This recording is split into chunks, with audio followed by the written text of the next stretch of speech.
Hi friends, தக்காளி மலிவாக கிடைக்கிற டைமில் ஒரு சூப்பரான தக்காளி ஊறுகாய் எப்படி செய்யுதுன்னு பார்த்துடலாமா?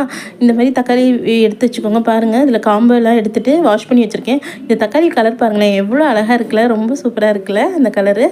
பாருங்கள், இதுக்கு அடுப்பில் ஒரு பேன் எடுத்துக்கிட்டேங்க. இதில் ஒரு ஸ்பூன் வெந்தயம், ஒரு ஸ்பூன் கடுகு போட்டு நல்லா ட்ரை ரோஸ்ட் பண்ணிக்கோங்க. இது வந்து நல்லா வாசம் வர வரையும் நல்லா வறுத்து எடுத்துக்கோங்க. பாருங்கள், நல்லா மணம் வரும். அதை எடுத்து வச்சுக்குவோம். இப்போ அதை பொடி பண்ணி வச்சுருவோம். அதுக்கப்புறமேட்டு அதே பேனில் பார்த்திங்கன்னா ஆயில் ஊற்றிக்கோங்க. நம்ம வாஷ் பண்ணி வச்சுருக்க தக்காளியை குட்டி குட்டியாக நறுக்கி அந்த பேனில் ஆயில் ஊற்றி இதை போட்டுருங்க. அது கூட தேவையான அளவு உப்பு போட்டுருங்க. நல்லா வதங்கி வர டைமில் நம்ம ஒரு எலுமிச்சம்பழ அளவு புளி கரைச்சி வச்சுருக்கோம். அதையும் ஊற்றி நல்லா வேக விடுங்க. அதுக்கப்புறமேட்டு நம்மளுக்கு தேவையான அளவு காரத்தூள், மிளகாத்தூள் போட்டுக்கோங்க. மிளகாத்தூள் போட்டு நல்லா கிளறி விடுங்க. இது இருக்கட்டுங்க. அதுக்கப்புறமேட்டு ஒரு பேனில் ஆயில் ஊற்றிக்கோங்க. இதில் கடுகு, பூண்டு, வரமிளகா, கருவேப்பிலை, பெருங்காயம் இது போட்டு தாளித்து வச்சுக்குவோம். இது ரொம்ப ஃப்ளேவராக இருக்குங்க.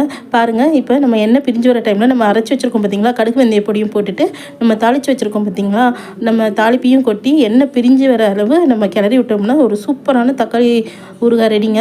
இது இட்லி, தோசை, இடியாப்பம் எல்லாத்துக்குமே நல்லாயிருக்குங்க. சப்பாத்திக்கெலாம் ரொம்ப அல்டிமேட்டாக இருக்கும். ரைஸுமே சூடான ரைஸ் வச்சு கட்டி கொடுத்திங்கன்னா பசங்க ரொம்ப லைக் பண்ணி சாப்பிடுவாங்க. கண்ணாடி ஜாரில் போட்டு வச்சிங்கன்னா 1 மந்த்துக்கு வரும். வீடியோ பிடிச்சா லைக் பண்ணி சப்ஸ்கிரைப் பண்ணுங்கள். பாய்.